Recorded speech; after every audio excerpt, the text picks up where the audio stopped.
Здравейте, скъпи лайките, и добре дошли в моя канал Лайк Дари. Днес реших да направя нова поредица, в която разказвам страшни истории от реалния живот. Ето каква е и първата част. Няколко тинейджери решили да посетят изоставена болница. Това, което не знаели обаче е, че в тази изоставена болница през нощта се случват паранормални неща. А те решили да отидат точно през нощта.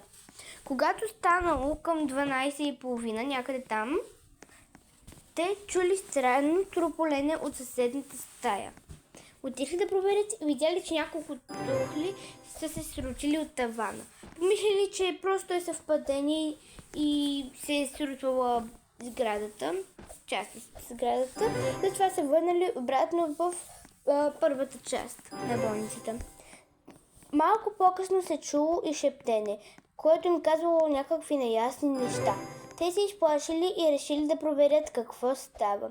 Отишли да потърсят. Това, което не знаели обаче, е, че са направили грешен избор да търсят. И това беше цъкни плюса за още.